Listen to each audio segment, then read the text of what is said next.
नमस्कार, राधे राधे, हर हर महादेव। मैं आपका आचार्य देव।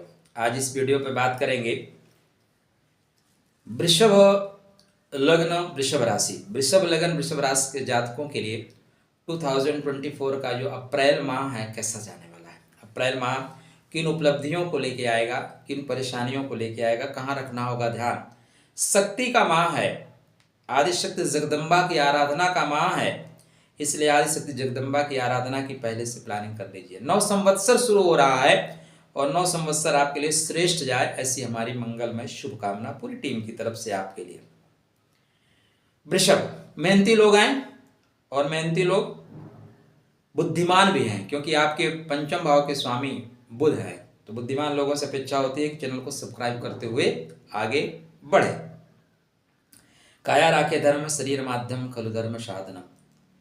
अगर एक लाइन में मैं बोलूं तो यह माह आपकी उन्नति के लिए श्रेष्ठ लाभ देने वाला है। हर तरह से यत्र तत्र सर्वत्र आपको इस माह में लाभ होगा। क्यों होगा? देखिए, मेरे साथ, मेरे चैनल के साथ, हमारे चैनल के साथ, मेरे नहीं, अगर आप हैं तो आपको मैं ये कोशिश करता हूं कि आप सीखते हुए चलें। आपके लग्नेश उच्च के हो रहे हैं और कहाँ उच्च के हो रहे हैं? लाभ के घर में। लाभ के घर में कोई ग्रह ऐसे ही बैठ जाए ना तो लाभ देता है, और लगन का स्वामी उच्च का होके बैठे तो क्या बात है, डेफिनेटली लाभ तो बनता है भाई। शत्रुओं से लाभ बनता है, खष्टम से खष्टम उच्च के हो रहे हैं, परेशानियों से लाभ मिलता है, आपदाओं से लाभ मिलता है, तो लाभ डेफिनेटली मिलेगा। अब ध्यान ये देना है कि ये राहु के साथ हैं, ध्यान देना है बुध के साथ हैं, तो बुध शुक्र की युति धन के लिए श्रेष्ठ होगी। तो धनात्मक दृष्टिकोण से यह समय, यह माह श्रेष्ठ जाने वाला है। पहला पॉइंट, क्योंकि बुद्धि का स्वामी, धन का स्वामी जाके लाभ के घर में बैठा है, तो भाई धन बैंक ही जाके बैठ गया वित्त मंत्रालय में, मुझे पैसा दो, तो पैसा लेके आएगा। बुद्धि का स्वामी यद्यपि नीच का हो रहा है, किंतु शुक्र के साथ बैठने से नीच भंगरा जो कन्वर्ट हो जाएगा, डेफिनेटली लाभ होगा। ठीक है ना? तो बुध शुक्र की युति लाभकारी है। राहु वर्तमान में बुध महाराज के नक्षत्र में चल रहे हैं, जिसका नाम रेवती नक्षत्र, समृद्धि देने का नक्षत्र है, तो ये भी समृद्धि के कारक हैं। तो भाई इस माह में तो पैसा बनता है, डेफिनेटली इस माह में पैसा बनेगा। कहां से आएगा पैसा? पैसा बनेगा तो भाई एक पंडित जी से बोले कि आपके कुंडली में बहुत पैसा है, बोले गुरुजी अकाउंट में कब आएगा, वो बताओ। तो अकाउंट में कैसे आएगा? इसलिए आएगा कि मंगल व्यापार के स्वामी हैं, शनि कर्मा के स्वामी हैं, और मंगल शनि की युति जो कर्म भाव में बनी हुई है, ये व्यापार में गति देने के लिए है, आपके कर्म में प्रगति देने के लिए है। तो व्यापार और कर्म में प्रगति आएगी, व्यापार में गति आएगी। लाभ के स्वामी अभी 1 वर्ष के लिए विदेश जा रहे हैं, ध्यान रखिएगा, 1 मई 2024 को जाएंगे। तो आने वाले 1 वर्ष तक विदेश से आपको लाभ होगा। विदेश जाना चाहते हैं तो प्लान कर लीजिए, 1 मई के बाद विदेश जाने के योग बनेंगे, विदेश से लाभ होता। या आप अपने धंधे को अपने शहर से कहीं दूर ले जाना चाहते हैं, वहां लेके जाइए, वहां पे लाभ होता हुआ दिखाई दे रहा है। सूर्यदेव आपके द्वादश में उच्च के हो रहे हैं, अच्छा है, लेकिन द्वादश में किसी का उच्च का होना बहुत अच्छा नहीं होता, क्योंकि उच्चता अक्सर यहाँ पे खर्च करा देती है, बड़प्पन खर्च करा देता है। अब आपको बोले रे भैया आए, भैया आए, भैया तो बहुत बड़े आदमी हैं, तो भैया का फिर पर्स जो है खाली हो जाएगा, लोग आपका ही खाएंगे पिएंगे। भूमि भवन वाहन का, प्रॉपर्टी बेचने का बहुत अच्छा योग बन रहा है, प्रॉपर्टी में बहुत पैसा मिलेगा, लेकिन पैसा बचा पाएंगे कि नहीं, यह आपको सोचना पड़ेगा।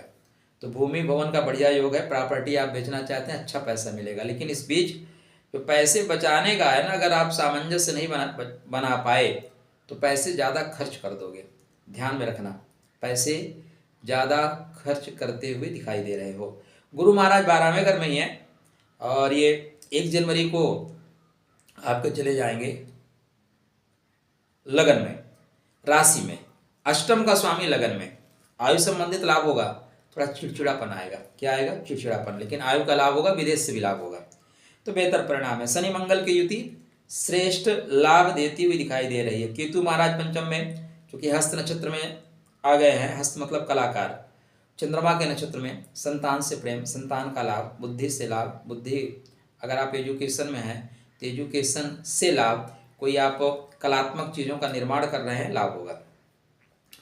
इस माह में 2 गजब के परिवर्तन हो रहे हैं, ज़्यादा समय तक के लिए चलेंगे। एक तो गुरु महाराज कृतिका में जा रहे हैं, कृतिका मतलब काट के अलग कर देना, चीज़ों को ठीक कर देना। दूसरा शनिदेव जा रहे हैं उत्तर भाद्रपद नक्षत्र में, ये गुरु का नक्षत्र है। गुरु अभी यहाँ चीज़ों को ठीक करता हुआ दिखाई देता है, गुरु ठीक कर देता है। तो यहाँ पे बिगड़ी हुई चीज़ों को ठीक कर देना, रुकी हुई चीज़ों को ठीक कर देना, शुभता की ओर पहला कदम। पॉइंट क्या आ रहा है? शुभता की ओर पहला कदम, कल्याण की ओर पहला कदम। तो बेहतर करने की ओर यहाँ पे शनिदेव जो आपके भाग्य के स्वामी हैं, कर्म के स्वामी हैं, शुभता की ओर पहला कदम बढ़ा चुके हैं। और यदि आप उनका सपोर्ट किए, यदि आप उनकी गति को पकड़ पाए, तो यहाँ से बीती ताई विसार के आगे का सुध लेव, आगे बेहतर करना शुरू कर देंगे। ध्यातव्य रहे, भाव विभोर होके ज़्यादा पैसा मत खर्च कर देना। यहाँ पे आपको घर से दूर की यात्रा करनी पड़ रही है, खासकर ध्यान दीजिएगा। 13 अप्रैल से लेके 26 अप्रैल के बीच में माँ की सेहत का ध्यान रखिएगा। माता की सेहत खराब ना होने पाए या हृदय संबंधी कुछ कष्ट ना होने पाए। ये जो गोचर होते हैं ना, गोचर बहुत महत्वपूर्ण होते हैं। हृदय का स्वामी ही द्वादश में जा रहा है, तो हृदय का स्वामी जब द्वादश में जा रहा है तो हृदय संबंधित कष्ट आपको दे सकता है, इसलिए बहुत सावधानी के साथ चलिएगा। उपाय के तौर पे चूंकि शुक्रदेव आपके उच्च के हो रहे हैं, उच्चता को प्राप्त करके चल रहे हैं, इसलिए डेफिनेटली आप उच्चता को प्राप्त करेंगे। आप कंटिन्यू ग्रोथ करते हुए जाएंगे, आपके ग्रोथ रेट में कहीं कोई कमी नहीं आ रही है। ओम द्राम द्रीम द्रोम सा शुक्राय नमः जाप करते रहिएगा। बुध नीच के हो रहे हैं, इसलिए निर्णयात्मक क्षमता आपकी कमजोर होगी। कहाँ कब कैसे बोलना है या कहाँ पे कब कैसे अपने बुद्धि चातुर्य का प्रयोग करना है, इसमें कमी आ जाएगी। इसी वजह से धन ज़्यादा खर्च होता हुआ दिखाई दे रहा है। आपके जीवन साथी डेफिनेटली आपको सपोर्ट करेंगे, सहयोग करेंगे। कर्म भाव पे कर्म अगर करना चाहते हैं वो, तो यह माँ उनके लिए कर्म पथ का विस्तार करने वाला है, रास्ता दे देगा उनके नौकरी के लिए, उनके व्यवसाय के लिए, उनके कर्म क्षेत्र में आगे बढ़ने के लिए। तो सिर्फ एक ही जगह निगेटिविटी आ रही है कि सूर्य द्वादश में जा रहे हैं, बढ़ोतरी होगी, खर्च ज़्यादा होगा, माँ की सेहत को रखना होगा ध्यान। घर में कीमती वस्तुओं का ध्यान रखें, क्योंकि जैसे लोग आते हैं जरूरी नहीं सब एक जैसे हो, कुछ लोगों का उद्देश्य कुछ और होता है। और अपने सेहत का ध्यान रखिए। अगर हृदय की धड़कनें कमज़ोर हो रही हैं ना, तो थोड़ा भाग दौड़ करना शुरू कर दीजिए। अगर आप चलते रहोगे तो दवाएं नहीं चलेंगी। श्रेष्ठ माह है, शक्ति की आराधना अवश्य करिएगा। ये 6 माह का रिचार्ज का पर्व आया है, तो 6 माह के लिए रिचार्ज कर लेंगे, आगे सब राधे राधे होगा। चलिए खुश रहिए, स्वस्थ रहिए, मुस्कुराते रहिए, राधे राधे करते रहिए।